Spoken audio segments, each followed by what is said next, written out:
Hello बच्चों, let's see this question. Let E1 and E2 be two ellipses whose center are at the origin. The major axis of E1 and E2 lie along the x-axis and the y-axis respectively. Let S be the circle x square plus y minus 1 का whole square equal to 2. Then the straight line x plus y equal to 3 touches the curve S E1 and E2 at points P, Q and R respectively. Suppose that PQ equal to PR equal to 2 root 2 by 3 if E1, E2 are the eccentricity of ellipse E1 and E2 respectively, then choose the correct option is या R. Option 1 E1 square plus E2 square equal to 43 by 40. Option 2 E1 E2 equal to root 7 by 2 root 10. Option 3 E1 square minus E2 square का modulus is equal to 5 by 2 5 by 8 and option 4 E1 E2 is equal to under root 3 by 4. तो बच्चों इस question में हमें दो ellipse की condition दी हुई है कि दो एलिप्स है E1 एंड E2 जब हम इनके और एक सर्कल है S जिसे S से डिनोट किया हुआ है एक स्ट्रेट लाइन है जो इन तीनों कर्व को टच करती है points P Q and R पे क्वेश्चन में आगे बोला गया है कि जो पी क्यू है वो इक्वल है पी आर के और ये टोटल होती है हमारी 2 रूट 3 के इक्वल 2 रूट 2 बाई 3 के इक्वल नाउ हमें क्या करना है इस क्वेश्चन में एलिप्स E1 और E2 की एसेंट्रिसिटीज को फाइंड आउट करते हुए अपने ऑप्शंस को वन बाय वन चेक करना है कि हमारा कौन सा ऑप्शन करेक्ट होगा तो यहाँ पर हम क्या करते हैं हमें एलिप्स के बारे में कुछ बोला नहीं गया है बट बोला गया है कि इनकी जो मेजर एक्सिस है वो एक्स एक्सिस है और माइनर एक्सिस वाई एक्सिस है यानी कि एक स्टैंडर्ड एलिप्स है इन्हें हम मान लेते हैं लेट अवर एलिप्सेस बी हमारा E1 एलिप्स तो हो जाएगा x square by a square plus y square by b square equal to 1। इसी तरह से अगर E2 एलिप्स की बात करें तो ये हो जाएगा x square by capital A square plus y square by capital B square equal to 1। Now line x plus y equal to 3 जो है हमें टेंजेंट दी हुई है इन दोनों एलिप्स के लिए तो किसी भी लाइन के लिए टेंजेंट होने की कंडीशन क्या होती है एलिप्स के लिए उसके लिए सी स्क्वायर इक्वल होना चाहिए a square c square equal होना चाहिए a square m square plus B square के फॉर टेंजेंट।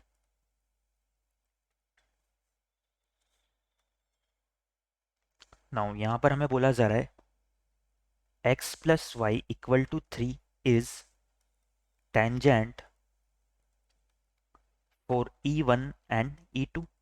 तो यहाँ से इन कंडीशंस को अगर अप्लाई करें तो यहाँ से हमें इसकी स्लोप तो -1 के इक्वल दिख रही है तो m की जगह हो जाएगा -1 तो m स्क्वायर हमारा क्या हो जाएगा 1 के इक्वल हो जाएगा और c हमारा 3 के इक्वल है तो यहाँ से c स्क्वायर यानी कि 9 इक्वल हो जाएगा a square plus B square के और ये सेकंड एलिप्स E2 पे भी टेंजेंट है तो इसके लिए हो जाएगा capital A square plus capital B square. इसे इक्वेशन 1 नाम दे देते हैं।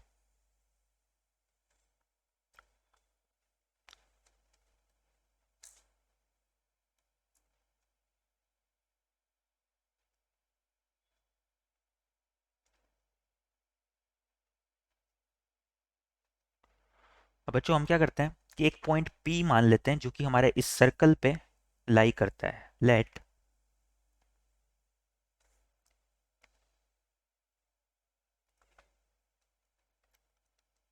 Point P is on circle x square plus y minus 1 to the whole square equal to 2। तो यहाँ से हम इस सर्कल के लिए नॉर्मल की इक्वेशन राइट डाउन कर सकते हैं जिसकी स्लोप हमारी 1 के इक्वल हो। Equation of normal to the circle having slope 1 क्योंकि यहाँ पर जो टेंजेंट है ये इस सर्कल पे भी टेंजेंट हो रही है और इसकी अभी अभी हमने इसकी स्लोप देखी थी -1 के इक्वल तो हम क्या करते हैं एक नॉर्मल मानते हैं जो जिसकी नॉर्मल की इक्वेशन हमारी क्या हो जाएगी इस नॉर्मल की स्लोप हो जाएगी 1 के इक्वल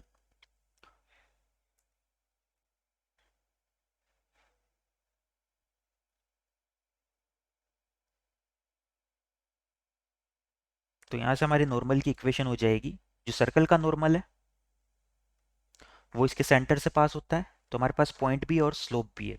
तो नॉर्मल की इक्वेशन को राइट डाउन कर सकते हैं, ये हो जाएगी y-1 equal to slope into x-0। इसे सिंप्लीफाई करें अगर तो x-y+1 इक्वल टू 0 आ जाएगा हमारा। नाउ इसके हमें क्या करते हैं, इसे इक्वेशन 2 नाम दे देते हैं और इस नॉर्मल की इक्वेशन को हम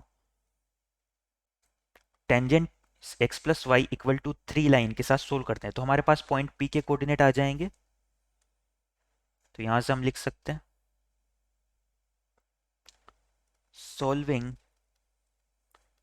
this normal equation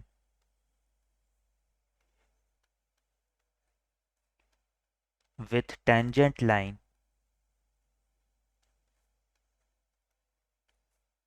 we get point P। तो यहाँ से हमारी एक लाइन तो हो जाएगी x+y इक्वल टू 3, एंड जो दूसरी लाइन है वो है हमारी x-y इक्वल टू -1। इन दोनों को अगर ऐड करें तो हमारा 2x इक्वल आ जाएगा 2 के। तो यहाँ से हमारा x पॉइंट तो हमें 1 के इक्वल मिलेगा। जब x को 1 यहाँ पर पुट करेंगे तो हमारा जो y पॉइंट है वो 2 के इक्वल मिल जाएगा। तो हमारे पॉइंट P के कोऑर्डिनेट हो जाएंगे 1, 2। क्वेश्चन में हमें दिया हुआ है जो हमारा पी क्यू है ये इक्वल है पी आर के, और ये दोनों लेंथ हमारी मिलके इक्वल होती है 2√2/3 के। तो बच्चों यहाँ से हम क्या करते हैं, लाइन x+y इक्वल टू 3 पे सिचुएटेड पॉइंट क्यू और आर के कोऑर्डिनेट मान सकते हैं, क्योंकि इस पे सिचुएटेड एक पॉइंट पी के कोऑर्डिनेट हमारे पास ऑलरेडी है। तो पी से हम 2√2/3 डिस्टेंस पे सिचुएटेड पॉइंट आर और पॉइंट क्यू के कोऑर्डिनेट को हम क्या कर सकते हैं, मान सकते हैं। तो यहाँ से हम लिख सकते हैं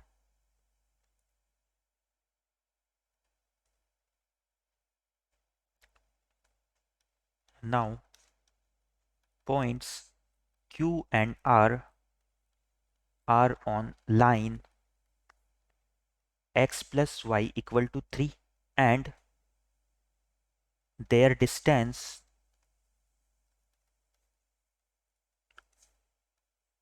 from point P is equal to 2√2/3। इन दोनों पॉइंट्स की पॉइंट P से डिस्टेंस हमारी 2√2/3 के इक्वल है। तो यहाँ पर इनके कोऑर्डिनेट क्या हो जाएंगे, हैंस देयर कोऑर्डिनेट्स आर। तो यहाँ से इनके कोऑर्डिनेट हमारे हो जाएंगे पॉइंट P का x कोऑर्डिनेट 1 प्लस माइनस इस लाइन के लिए जो x का कोफिशिएंट है प्लस और y का कोफिशिएंट है इनके स्क्वायर से डिवाइड होगा, यानी कि 1/√2, और ये डिस्टेंस से क्या होगा, मल्टीप्लाई हो जाएगा 2√2/3। इससे हमें हमारा x कोऑर्डिनेट मिल जाएगा p और r और q के रिगार्डिंग। सिमिलरली अगर y कोऑर्डिनेट की बात करें तो यहाँ पर आ जाएगा y कोऑर्डिनेट 2 माइनस प्लस 1/√2 2√2/3। जब इन्हें सिंप्लीफाई करेंगे तो हमारे पास पॉइंट Q और पॉइंट R के कोऑर्डिनेट हमें मिल जाएंगे। यहाँ पर √2 से √2 को दोनों साइड हम कैंसिल कर सकते हैं। तो बच्चों यहाँ पर हमें प्लस साइन के साथ प्लस x, अगर x में हमने प्लस साइन लिया तो y में हमें माइनस साइन लेना है, और अगर x में माइनस साइन लिया तो y में प्लस साइन लेना है। तो x में अगर हम प्लस साइन ले तो ये होगा 1+2/3 यानी कि 5/3। तो यहाँ से y के लिए क्या लेना होगा, माइनस साइन, यानी कि 2 - 2/3 विच इज इक्वल टू 4/3, यानी कि पॉइंट Q के कोऑर्डिनेट हो जाएंगे 5/3, 4/3। सिमिलरली अगर पॉइंट R के लिए बात करें तो यहाँ से हमें क्या करना होगा, प्लस साइन हम ले चुके हैं तो माइनस साइन लेंगे, तो R का x कोऑर्डिनेट हो जाएगा 1 - 2/3 विच इज इक्वल टू 1/3, और y कोऑर्डिनेट हो जाएगा 2 + 2/3 विच इज इक्वल टू 8/3। ये हमारे पास पॉइंट Q और पॉइंट R के कोऑर्डिनेट आ चुके हैं। ये दोनों पॉइंट्स में से लेट सपोज कि पॉइंट Q तो हमारा क्या है, E1 पे सिचुएटेड है, और पॉइंट R जो है वो E2 पे सिचुएटेड है। Now Q lies on E1। अगर Q E1 पे लाइज करता है तो हम E1 की इक्वेशन से सेटिस्फाई करवा देते हैं। तो ये हो जाएगा 25/9a² plus 16/9 times of b²। और बच्चों यहाँ से अगर हम देखें तो a और स्क्वायर और b² में हमारे पास एक रिलेशन और है, इक्वेशन 1 से बी स्क्वायर हमारा किसके इक्वल हो जाएगा, 9 माइनस ए स्क्वायर से। तो यहाँ से हम क्या करते हैं, 9 माइनस ए स्क्वायर राइट डाउन कर देते हैं इस बी स्क्वायर को।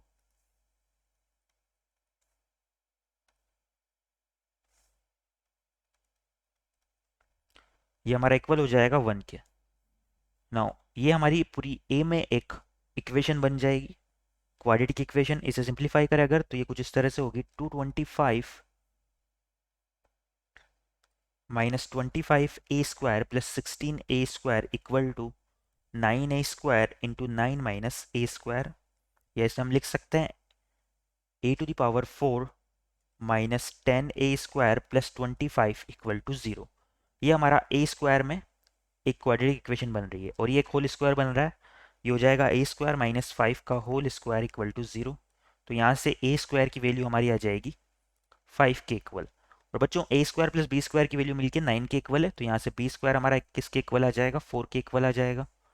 नाउ इस एलिप्स के लिए अगर एसेंट्रिसिटी हमें दी हुई है E1 के इक्वल, तो E1² हमारा यहाँ से इक्वल हो जाता है 1 माइनस 4/5, यानी कि 1/5 के इक्वल। यहाँ से हमारे E1² की वैल्यू निकल के आती है 1/5। इसी तरह से हम E2² की वैल्यू को भी फाइंड आउट कर लेंगे। पॉइंट R को क्या करते हैं, एलिप्स E2 की इक्वेशन से सेटिस्फाई करवा देते हैं। Similarly R lies on E2, so यहाँ से हो जाएगा 1/9 a² plus 64/9 times 9 minus a² equal to 1। इसे भी सिंप्लीफाई करेंगे तो यहाँ से हमें ये मिलेगा a4 minus 2a² plus 1 equal to 0। और ये हो जाएगा a² माइनस 1 का होल स्क्वायर इक्वल टू 0। तो यहाँ से हमें a² की वैल्यू मिलेगी 1, और a² प्लस b² का सम हमारा 9 के इक्वल है, तो b² हमारा इक्वल हो जाएगा 8 के। तो यहाँ से अगर इस एलिप्स की एसेंट्रिसिटी हमें E2 दी हुई है, तो E2² इक्वल हो जाएगा 1 माइनस a²/b², यानी कि 1/8, विच इज इक्वल टू 7/8। तो यहाँ से E2² निकल के आता है 7/8। तो E2 की वैल्यू हमें मिल जाएगी 7/√8, जिसे हम लिख सकते हैं 2√2। नाउ हमारे ऑप्शंस को एक बार चेक कर लेते हैं हम।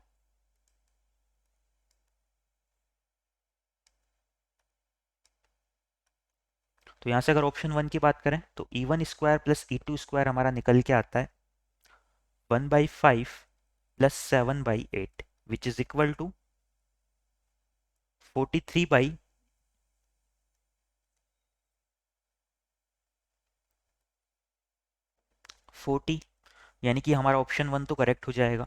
ऑप्शन 2 की अगर बात करें तो E1 E2 हमारा निकल के आता है 1/√5 into √2/√7/2√2, which is equal to √7/2√10। यानी कि हमारा ऑप्शन 2 भी इस क्वेश्चन के रिगार्डिंग करेक्ट हो जाएगा। ऑप्शन 3 की अगर बात करें तो E1² माइनस E2² का जो मॉडुलस है, ये निकल के आ जाएगा 1/5 माइनस 7/8 का modulus, which is equal to 27/40। यानी कि ऑप्शन 3 हमारा रॉन्ग हो जाएगा, और ऑप्शन 4 भी रॉन्ग हो जाएगा, क्योंकि E1 E2 की वैल्यू ऑप्शन 2 में हमें मिल चुकी है। तो इस क्वेश्चन के रिगार्डिंग जो हमारे फाइनल आंसर होंगे वो ऑप्शन 1 एंड 2 हो जाएंगे।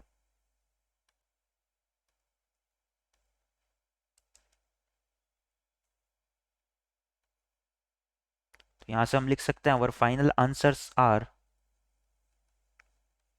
options 1 and 2. I hope you understand it well. Best of luck.